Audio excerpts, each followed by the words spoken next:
actually I wanted to discuss about what? Earthing. Earthing is another amazing thing, just like microbiome, which I bet most of us are unaware of. Okay, but then I thought, as I was trying to prepare, I found, oh my God, this is a huge topic. The challenge is I can't probably cover everything, and the second thing is I want many to listen to it. So I thought, let me hold it. So probably for Saturday noon would be a great time that we could share this. So I've just put it on hold. So I thought, let me discuss about something most of us are familiar with, water. Okay. So, uh, so this is the thing. So are we all aware that 60 to 70 percentage of our body is made of water? Yeah, a known fact, right? So then, what actually makes the 60 to 70 percentage of water is blood, which is somewhere around 4.7 to 5.5 liters. And then we have the intracellular fluid. Excuse me for those mistakes over there. Intracellular fluid, which means the fluid inside your cells. Like, how many cells do we have in our body? 10 trillion. And you can find different information in different sites, but it's somewhere around 10 to 20 trillion cells. And so inside these cells, we have fluid, that's called the intracellular fluid, and that's around 28 liters. And then we have extracellular fluid outside the cells, okay? So these extracellular fluid help in exchange of nutrients from inside and outside, and that the intracellular and the extracellular fluid helps in exchange of nutrients and the waste product in and out. Okay, and then we have the transcellular fluid. What is this transcellular fluid? Means is simply this.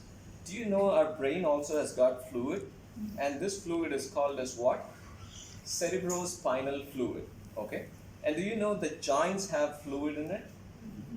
It's called as synovial fluid, and we call the lubricants of your joints. Those are the synovial fluid, and then our lungs also have fluid around it, and so just like that, there are so many other fluids, like your enzymes are fluid, your hormones are fluid, and your eyes do have fluids, and so we do have fluids in several other parts of our body, which is transcellular fluid. So if you just add them all, it comes somewhere around 55 to 60 liters of water, fluid, okay?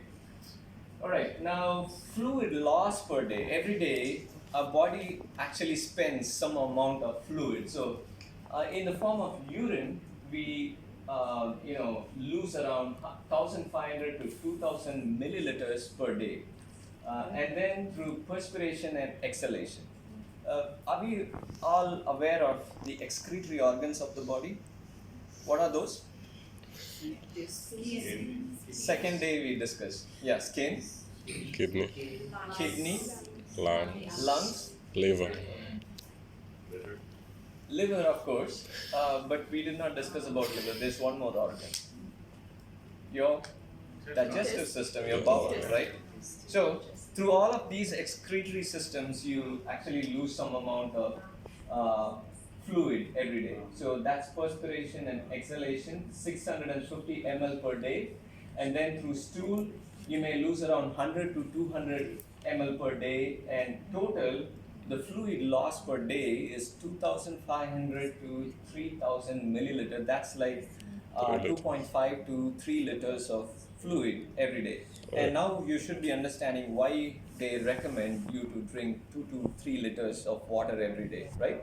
So then, in some of these special situations, you may have excess amount of fluid loss, like diarrhea, vomiting, blood loss, and when you suffer from fever, when your body is actually fighting infection and there's a lot of fluid loss, you probably may not be so much interested in having food when you fall sick, right? So, but unfortunately, the ones beside you, it may be your family member or your colleague or your friends may ask you to eat food. Come on, how is that you're going to get well if you don't eat food? But in our fasting session, I mentioned this. your body puts you into a state of forced fasting when you fall sick. Reason being, why? There are something called as fat soluble toxins and these microbes, these unwanted microbes, which could cause problem.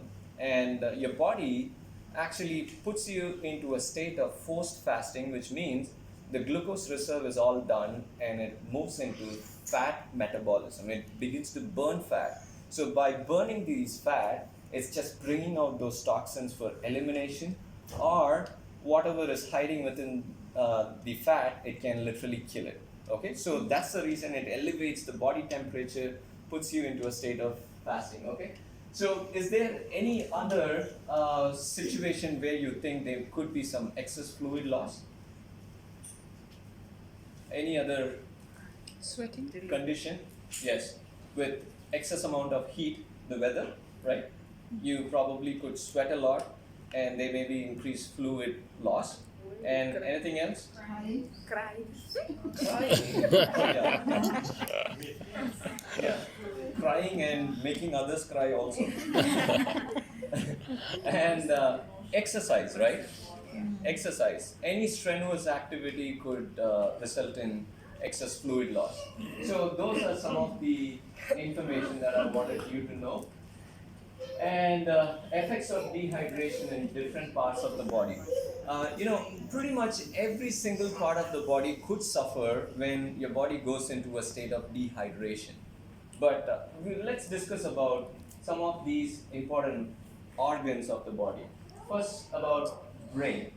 Now, I told you about the cerebrospinal fluid, right? Cerebrospinal fluid is where your brain and the spinal cord, your brain that sits inside your skull, and the spinal cord, which is the extension of your brain that runs through your spinal column, they're all just floating in the spinal fluid. And the function of the spinal fluid is to prevent the brain and the spinal cord coming in contact with the bones and all of those stuff. And it is the spinal fluid that provides some amount of nutrition to the brain and spinal cord as well. But the interesting fact is that it is replaced every 6 to 8 hours. We are not aware of what is going on inside our brain and our spinal cord, right? But this is what happens. The spinal fluid constantly keeps changing, replaces itself with new set of spinal fluid. And do you know what does the job? Exercise. Of course, the food we eat. Yes, exercise could be one of those contributing factors. The water we drink. So when you're dehydrated, now there could be some problem with replacing the fluid with, anyways, the old fluid has to just get dried up and new fluid should be produced. Now, when that cannot happen when your body is dehydrated, okay? So, as a result of which, what you could experience probably is migraine, okay? And when there's not adequate amount of spinal fluid, I'm just talking about the subclinical problems with spinal fluid. There are some real well-established diseases that can happen around the spinal fluid. What I'm talking about is some of the milder problems that could happen as a result of dehydration. You could develop neck pain and back pain. When something is going inside, your body would try to somehow create an awareness, would let you know. So the muscles around the neck could go into what is called as a spasm. Okay. So this is something that's people suffering from meningitis could experience. But these muscles could go into spasm, causing pain and discomfort around the neck or through the entire spine. Okay. So this is something that can happen with dehydration in the CSF and the other effects. Then cellular fluids and dehydration. Did you know not drinking enough water could actually elevate your cholesterol level? Has anyone told you about that? What happens is that we learned about the intracellular and the extracellular fluid. What is the function of the intra and the extracellular fluid? They actually help in the exchange of nutrients and the waste product, right? So then, in order to maintain the cell pliability, it is these intracellular and the extracellular fluid that is helping. So in the absence of adequate amount of water in your body, these intracellular and the extracellular fluid could also dry up. Now the body tries to compensate for this loss. You know what it does? So the best thing that can work in a situation like this, let me produce increased amount of cholesterol from the liver. And if you're constantly just dehydrated day in and day out, you could just have your cholesterol level just like that, okay? Just to help your cell do its normal function, okay? So that's about cellular fluids and dehydration, which can elevate your cholesterol level. And again, when this happens, patients come to my clinic saying, I have neck pain. Usually when the orthopedician diagnoses them with disc bulge and nerve compression, but when they come to us, then when we do our examination, we find that they have something called as trigger points of myofascial tightness. What it means is like tiny little knots around your back in the muscles, and those are tiny little knots here and there, okay? And these patients say, my pain is right over there. Can you just move your hand down there? And we just try to palpate that, and that's the place I have pain, they say. And I'm sure most of you should be having that same experience. And so either you want someone to press it and just knead it like that, or some people just move to the corner of the wall and just do a massage on that. Or you can find some of these YouTube videos where they say, place a tennis ball and just roll it over that. So you get some massage. So what is basically happening here is because of dehydration, these muscles could, this is one of the reasons why these muscles could go into this tightness. There's tiny little spots of your muscles which are deprived of blood supply, and they develop what is called as knots, muscle knots. Those deprived blood supply, these muscles form a knot like that, and that's what we call as trigger points of myofascial tightness. And number one cause for something like that is dehydration, and of course sitting for long hours in the office or driving for long hours in the office are a few of the other reasons, okay? Okay, now, kidney and dehydration. This is very, very important. You see, do you know how many times your kidney actually purifies the blood? First of all, kidney's primary function is to filter your blood, okay? So the blood goes through the kidneys for filtering process, and your kidney makes sure that all of the waste that is present in the blood would just get out of your body through the urine, and whatever essential stuff is there in the waste would be reabsorbed and sent into the bloodstream. That's what the kidney does. But amazingly, your kidney actually filters your blood 40 times in a day. Wow. 40 times in a day. That's how much. How many liters do you think it's filtering in a day? 200 liters of blood that's being filtered through your kidneys. So your kidney has to be functioning, working at its optimal level for the rest of your life. So most of us, unfortunately, we just put our kidneys into serious trouble by just swallowing everything that comes our way and drinking everything that comes our way, and we are not even aware what kind of damage is going on in our kidneys. There are tiny little tube-like structures which we call as the tubules, and these are the tubes which keep filtering the blood through the kidney. So as your kidney is overloaded with work, then this could actually damage some of the parts of your kidney, and eventually you end up with kidney failure. We'll be discussing about kidney stones on Saturday. Well, now think about this. The kidney actually works this way. You have your sink, and you have all of those dirty vessels kept over there, and you want to wash it. Now, some of us have the habit of filling the sink with water, and we just put the plates over there, and then we wash it. Now, let's consider we have a lot of vessels over there, and you don't have any excess amount of water, and there's no tap water coming in. The water that's left is the one that you have in the sink. and how clean are your plates going to be, how clean are your vessels going to be, right? So the point I'm trying to make here is simply this.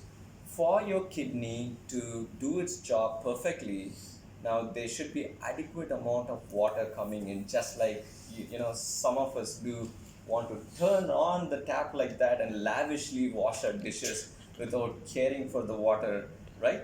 So that's the kind of that's the amount of water that should come into our system so the kidney can do its job without any problem. Okay, so otherwise, like, think about having some of those leftover food particles that's somewhere over that drain. Now, to flush it inside, what is required is water, right? So if there's no adequate amount of water, now what can happen is these uric acids and the calcium, everything that has to be eliminated out of your system, the excess amount, could just kind of deposit in your kidneys, just like that, resulting in what? Stones. Okay, kidney stones. So drinking adequate amount of water is very, very important. Okay, so that's about the kidney. So I'm just trying to rush up. Okay, liquids. Not all liquids can actually help in hydrating our body.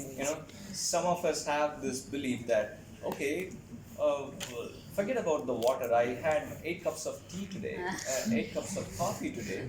So that should be like, having enough of fluid. But there's something called as diuretics. Diuretics are a set of medicines that are given in the hospital when you have fluid retention in some part of your body. If you have swelling around your legs, your doctor could give you diuretics. Or if you have swelling in your brain, then they could give you diuretics. But some of these fluids we take on a daily basis could act like a diuretic. And what are those? The ones that we see here. Okay, coffee, soda, tea, and alcohol. I'm sure none of you here go for the last option. So all of these can act as diuretic. Okay, so you may have a question. What about those green teas, black teas, and all of these stuff? But what I would recommend is simply this. If you're not sure what is in it, I don't recommend you go for it. So, very rarely I go for coffee or tea. Now, it is made at home from all of those spices and those basil leaves, the mint leaves, and everything mixed together. And we add those homemade date syrup into it and we just have it. Okay, so that's the kind of tea or coffee that I may go for. Otherwise, like if I visit someone and even without asking me what do you want, sometimes they come with a cup of coffee, so I may just take a sip of it just to make sure they are not feeling bad. So it's like that. Okay, all right, so those are liquids that could cause dehydration. There may be other things that could be added to the list as well. I would recommend that you do your research on that. And then we have the best hydration drinks, okay? Of course, water, simply water. How much water should I drink is the question people ask us. But what I normally say is, first of all, drink water, okay? Then let's think about how much to drink, okay? So water is the most important fluid that we should be taking. And I was actually struggling to come up with the second option. I was just trying to mention fruit juices, vegetable juices, juices made out of leafy greens, but that could be misleading sometimes. And so I mentioned fresh juices made at home, okay? Fresh juices made at home, okay? So what I mean by this is, you may see a lot of these juices out there in your supermarket, and 100% natural, organic. And I would recommend, in fact, I was running late, otherwise I thought of getting some of these bottles and just demonstrating a couple of things to you. But till 6 o'clock I was in my hospital, so I couldn't do that. So, specifically just be sure about those organic juices which mentions juice concentrate, okay? Just take a look at these bottles, juice concentrate. Now the way these juices are made is simply like this. They extract the juice from apple or any one of these, and then they heat it at high temperature. Have you ever tried heating your juice? Okay, so they heat it at such high temperature and the water is evaporated, and this particular stuff crystallizes, and that's called as a concentrate. And this concentrate has got a good shelf life now, and you can use it whenever you want by just taking it and just adding it to some fluid, and you can add some natural sweeteners if you want, so you can just come up with a uniform taste for all of these bottles that you prepare. And yet USDA and any of these governing authorities can permit you to label it as 100% natural, 100% organic. Okay? So, but here's the thing. The moment you heat your juice, do you know what happens? You kill all of these enzymes in the juice, and most of these vitamins and minerals are highly sensitive to heat. I seriously doubt what is left in that juice after you heat it at 400 degree Fahrenheit. Okay, so yes, the name says it, but you may not be having everything that's actually present in that fruit. Okay, so fresh juices made at home probably could be a good option. And again, I don't recommend taking one large cup of a juice like that. Probably a small 8 ounces of juice should be a good option to drink at a time. And then we have the fermented drinks. We already discussed about the fermented drinks and kefir and apple cider vinegar, and there's something called as kombucha brew. Have you ever come across that? Kombucha brew is made out of the mushroom and an extract taken out of mushroom after fermenting it. So these are some of the fermented drinks which can help you have a good microbiome in your system, and at the same time it can help in your body producing enough of B12. Okay, so fermented drinks. These are the drinks that I know of, and again, you can do your research to find out if there's any other drink that you can drink along with it. All right, now this is really important. How not to drink your water. How not to drink your water. Okay, the first one is don't drink it with food. How many of us are aware, and even I saw some of you drinking water with the food that you ate.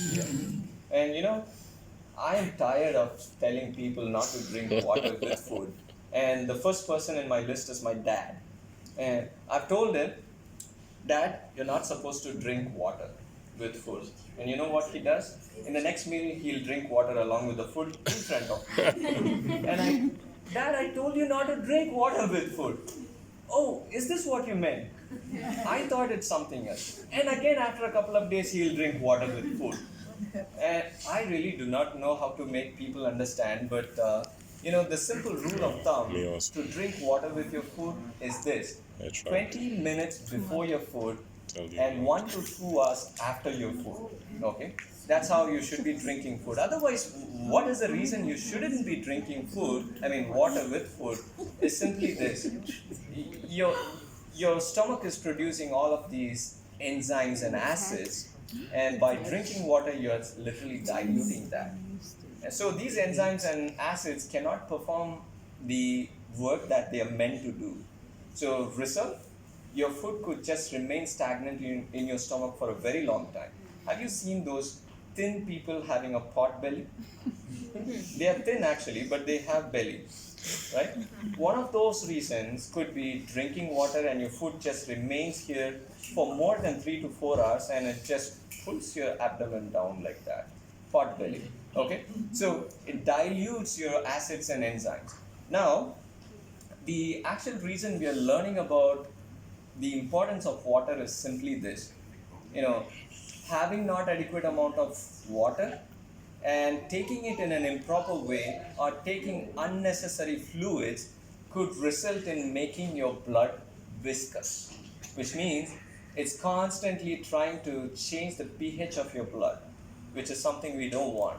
Okay, and the first lecture was all about having the right pH and having all of those beautiful looking red blood cells as single cells in your bloodstream. We'll be learning more about this on Saturday. Okay, so do not drink water with your food, which could actually worsen the pH of your blood. And then don't drink water during heavy workouts. And what is that? Now, now, while I'm sweating a lot, am I not supposed to drink so much of water? But the problem is this, all of us have the habit of, especially if you're sweating and you want to take a liter of water and you drink it. Now, I do not exactly know the mechanism, but this actually causes increased amount of mucus production, and you could cough out a lot of mucus as you just constantly go with this practice. And especially people love to drink cold water uh, after their workouts.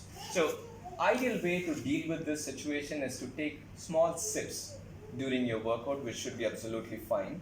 And in fact, by taking small sips, you're just giving enough of hydration to every single cell of your body. Okay?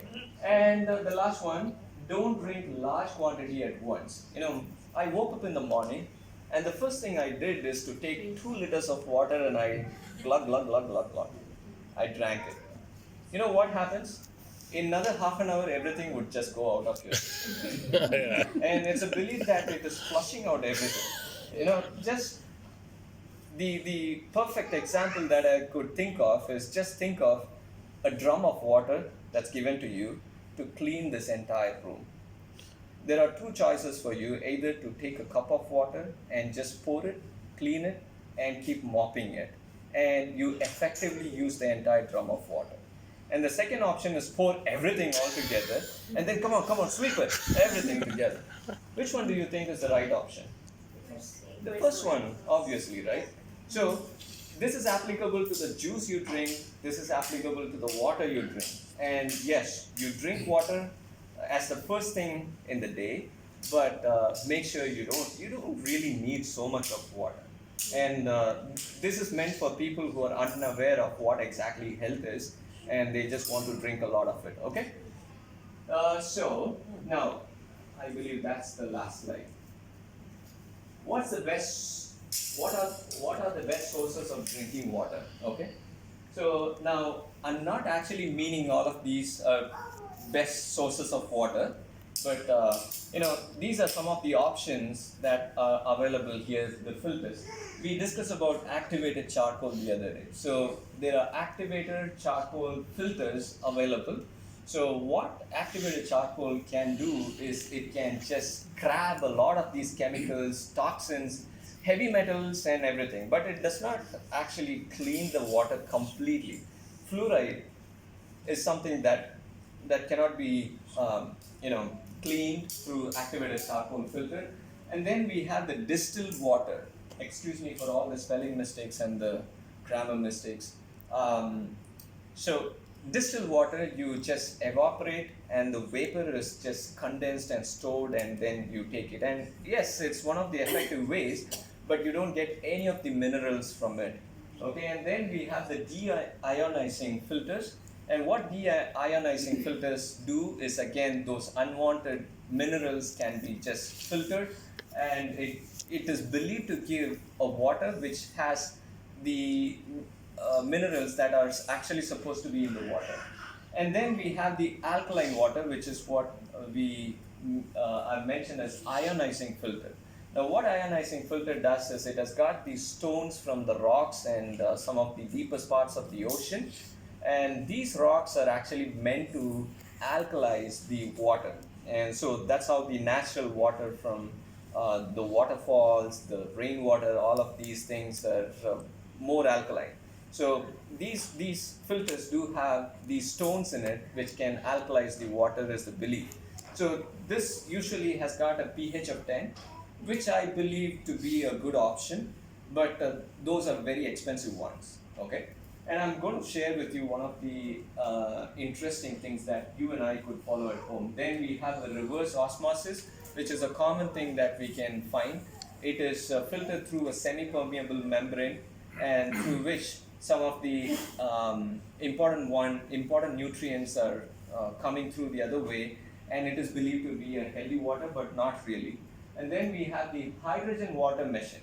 So what this machine does is, by just purifying the water and adding a lot of hydrogen molecules into it. The reason is hydrogen molecules could penetrate easily through the fat tissues, because when we talk about every single cell of our body, all of these cells are made of a plasma membrane, and which means fat. Okay, so in order to get all of the nutrients and the water into the cells, these hydrogen water filters, the water that you get out of these hydrogen water filter could help, is the belief. Again, I'm not aware of it.